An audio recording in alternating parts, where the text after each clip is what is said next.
भागवताचार्य श्रीमान रामचंद्र डोंगरे जी महाराज एक ऐसे महान निशुल्क निष्काम कथावाचक जिनके पास अपनी पत्नी की अस्थियां विसर्जित करने के लिए भी पैसे नहीं थे, तब पत्नी का मंगलसूत्र बेचने की बात की थी।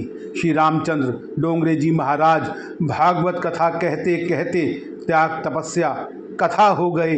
भाव भक्ति रस बहते बहते सत्य चित्त आनंद भगवत स्वरूप यथा हो गए। यह सुनकर अति प्रसन्नता होती है कि हमारे यहाँ ऐसे भागवताचार्य भी हुए हैं जो कथा के लिए 1 रुपया भी नहीं लेते थे, मात्र तुलसी पत्र लेते थे। जहाँ भी श्री डोंगरे जी महाराज भागवत कथा के लिए जाते थे, उसमें जो भी दान दक्षिणा चढ़ावा आता था उसे उसी शहर या गांव के गरीबों के कल्याणार्थ दान कर देते थे। कोई ट्रस्ट बनाया नहीं और किसी को शिष्य बनाया नहीं।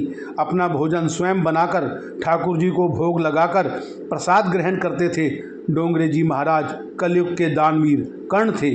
उनके अंतिम प्रवचन में चौपाटी में 1 करोड़ रुपए जमा हुए थे, जो गोरखपुर के कैंसर अस्पताल के लिए दान किए गए थे। स्वयं कुछ नहीं लिया। डोंगरे जी महाराज का विवाह हुआ। प्रथम रात के समय उन्होंने अपनी धर्मपत्नी से कहा, देवी मैं चाहता हूं कि आप मेरे साथ 108 भागवत कथा का पारायण करें। उसके बाद यदि आपकी इच्छा होगी तो हम गृहस्थ आश्रम में प्रवेश करेंगे। इसके बाद जहाँ जहाँ डोंगरे जी महाराज भागवत कथा करने जाते, उनकी पत्नी भी साथ जाती। 108 भागवत कथा पूर्ण होने में करीब 7 वर्ष बीत गए।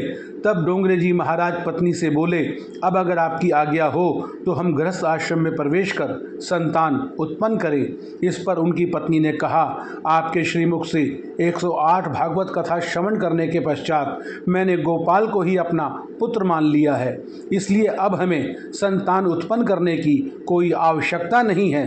धन्य है ऐसे पति पत्नी, धन्य है उनकी भक्ति, धन्य है उनका कृष्ण प्रेम। डोंगरे जी महाराज की पत्नी आबू में रहती थी और डोंगरे जी महाराज देश दुनिया में भागवत कथा रस बरसाते थे। पत्नी की मृत्यु के 5 दिन पश्चात उन्हें इसका पता चला। वे अस्थि विसर्जन करने गए।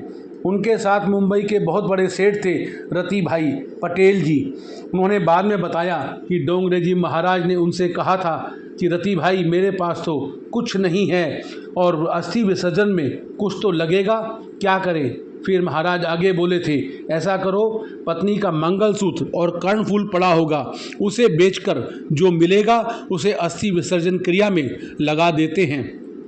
सेठ रति भाई पटेल ने रोते हुए बताया था कि जिन महाराज श्री के इशारे पर लोग कुछ भी करने को तैयार रहते थे, वह महापुरुष कह रहा था कि पत्नी के अस्थि विसर्जन के लिए पैसे नहीं हैं।